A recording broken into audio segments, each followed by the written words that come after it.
And welcome, welcome, welcome. This is Peter Winnick. I'm the founder and CEO of Thought Leadership Leverage. And you're joining us on the podcast today, which is Leveraging Thought Leadership. Today, my guest is David Friedman. David is someone I've known for several years. He's the founder and CEO of High Performing Culture. His company helps organizations to create, drive, and maintain high performing cultures. It uses a proven system that's straightforward, practical, and easy to use. David was the president of a company called RSI, which is an employee benefits consulting firm.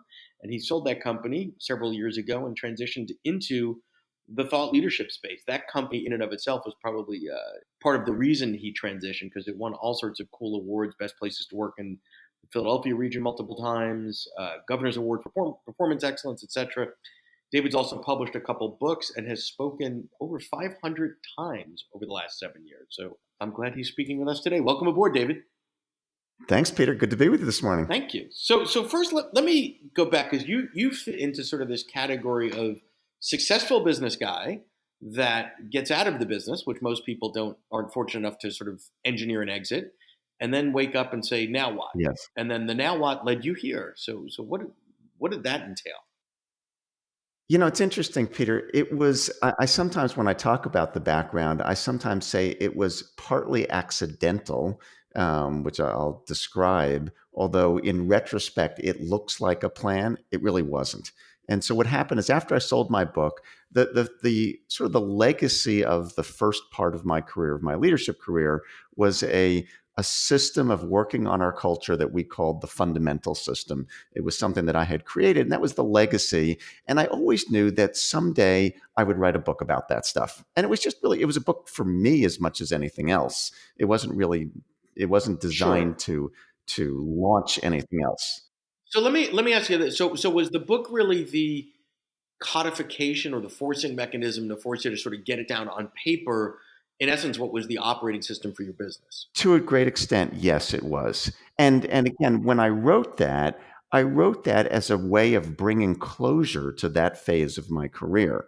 That was the legacy of my career, and I was going to write that book, and I'd be satisfied with it, and I'd put it to bed, and now figure out whatever's next in my life. Cool. But people started reading the book, which was mostly good. And that led to speaking engagements, and speaking engagements led to people hiring me. And next thing I knew, I was off and running on the second career. But none of that was really a plan. Got it. So the entrepreneurial, so it wasn't really deliberate, but then No. You put it out there because it was more intrinsic. You wanted to get the book out of you, wanted to share it. The market tells you, hey, David, this is pretty good, right? We like this. Could you come back and speak to another group and another group? And then you realize there's an opportunity here. How did you go about learning? Because this is where I think a lot of people struggle is most people, the story is similar to yours. It was somewhat planned, somewhat not planned, somewhat serendipitous, etc. And then they sort of hold their nose and dive into the pool and then so be it, right? Yes. But at some point you have to wake up and say, wait a minute, this is a business. I have to treat it like a business. I'm going to make investments. I have an expected return. I need to serve clients. When did you realize it was more than just sort of a thing David does in terms of getting on planes and talking to cool people? Yeah, that's a good question, Peter. And I when I described that transition from that first phase to really seeing this as a business, I described the first phase as my hobby phase and the second phase as my business phase. And really what happened is I would say it was probably 2 or 3 years of going around the country doing talks and people hiring me to help them with the stuff that I had written about. And it was just a hobby, and it was nothing more than that. And if I get bored, I'll do something else. But would you say when you say hobby, Yeah. though, I want to pause you there for a minute. Sorry Yes. about that. Is I think for a lot of folks there is a need. There's this something between curiosity and intrinsic satisfaction and being a lifelong learner, where it's okay to be in that hobby bucket for a while because it's the ultimate R&D, Yes. and you get something out of it besides money. I would imagine it was Yes. satisfying. So touch on that just for a brief minute because I think we all too often fast forward through that. Sure, that's worth it. So during the first 2, 3 years of doing this work, it was very satisfying that people were asking me to speak, and I mean, to be honest, it's good for your ego that Yeah. people think this is good stuff. They think I'm smart, and so I'm going around and I'm giving talks, and people are getting a lot of value from it, and it's very satisfying. And as I hear companies practicing the things that I teach and hear them tell the stories of how transformative it is, I'm thinking, hey, this is rewarding. This Yeah. is satisfying. It feels good to be sharing this stuff that I just sort of created. And when I call it a hobby, what I mean by that is that when friends or relatives at that stage would ask me, "So, what's the plan? Right, Where are you right. going with this? Where's the vision 5 or 10 years?" My answer, honestly, at the time was, "There is no plan. That I'm having fun. It's great. I mean, fortunately, I did well enough in my first career that I wasn't under economic pressure. And that makes a big difference. If I had economic pressure, I might have looked at this differently, but I didn't.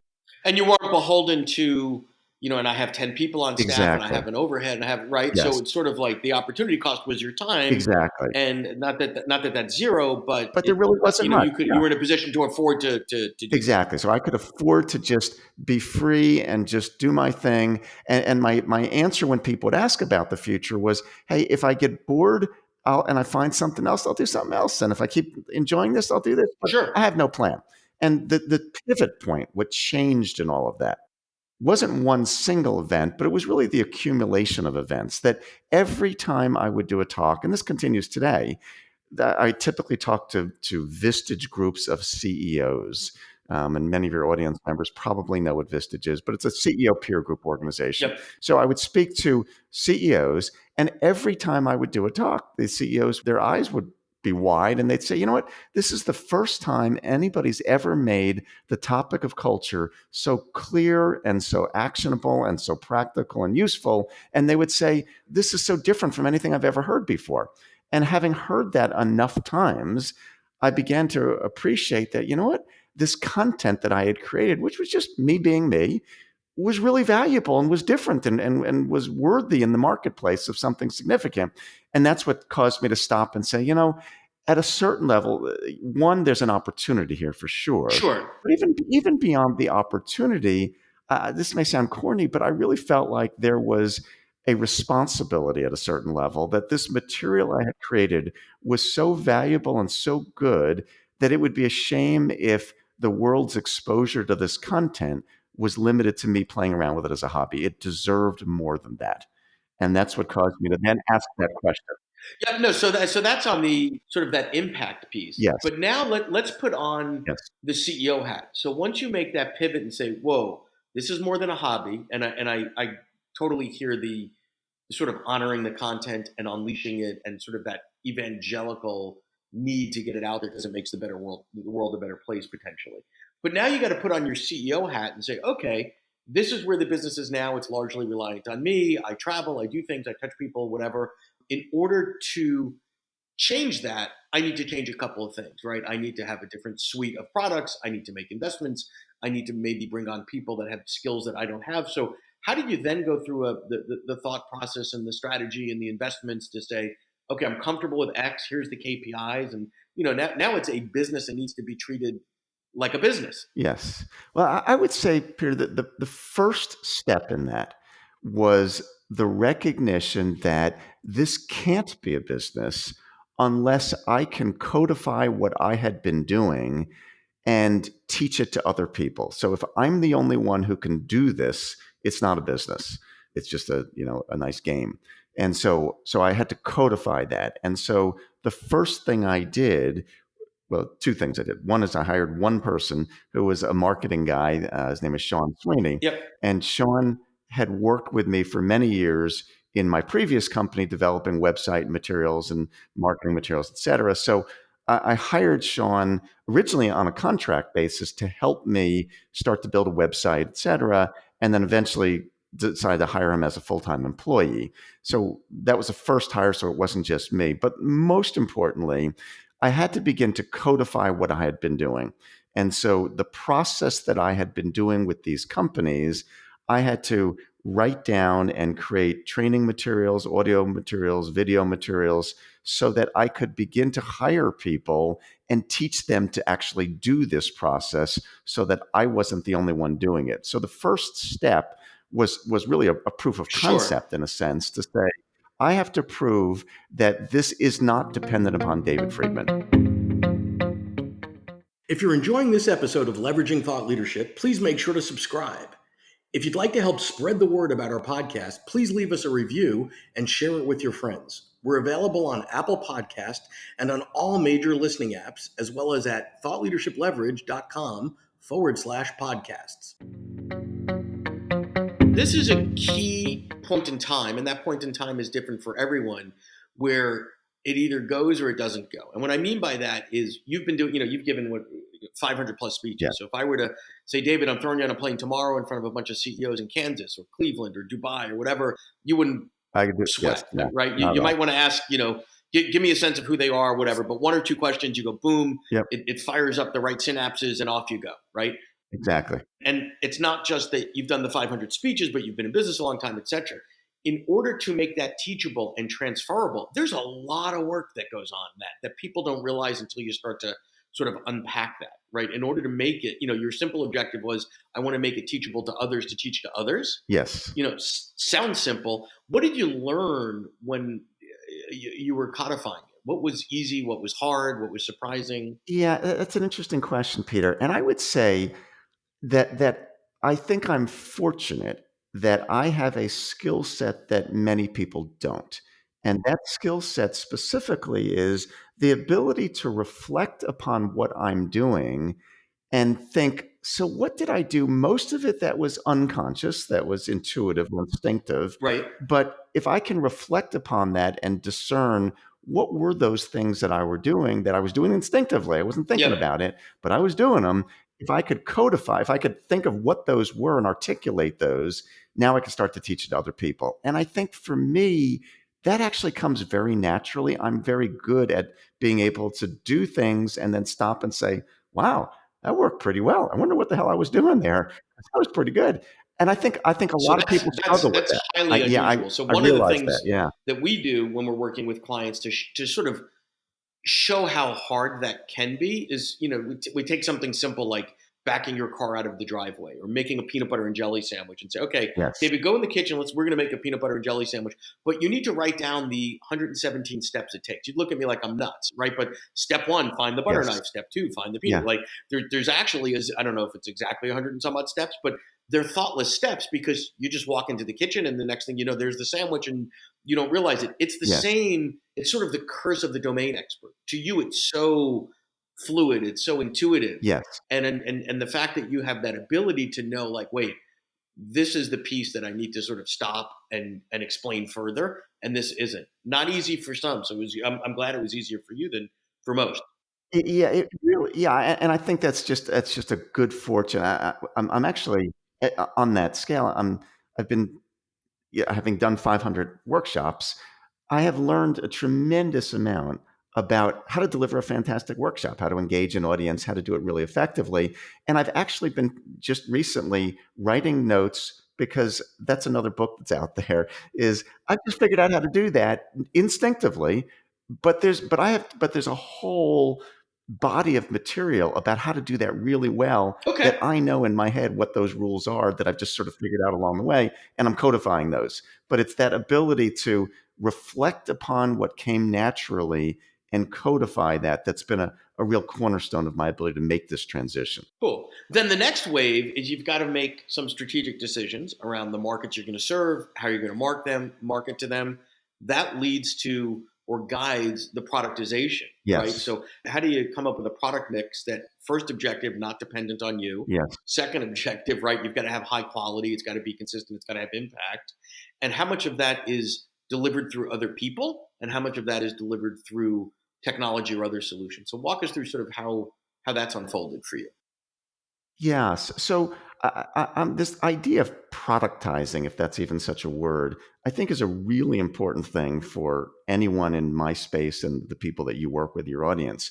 That when we're trying to sell something, and this is both the sales part of it, I think, as well as the operational part. From a sales perspective, it is very difficult, I think, for customers to buy, oh, I'm just really smart and you should hire me because I'm a really good consultant. Like, yeah, so is everybody. And I don't know, one, I don't know how you scale that, but I don't know how you convince anybody of that. It just doesn't feel very differentiated. And so I think it's a really important step for anybody in our position, our being content, thought leaders to be able to productize things. And what I mean when I use that word is to be able to say, this is the XYZ method.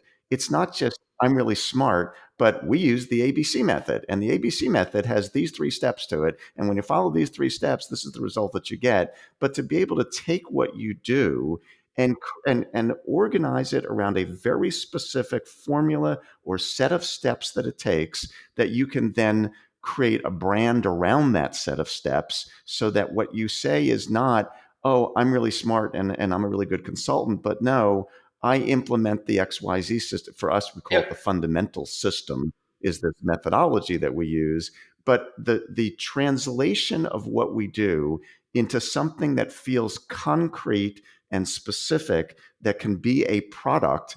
Now that product is a lot easier to sell because people know, well, what do you do? Oh, well, I have this special method. That's good. It looks like this.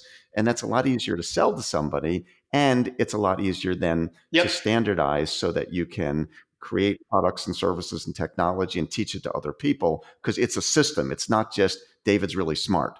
And I think that's a key thing.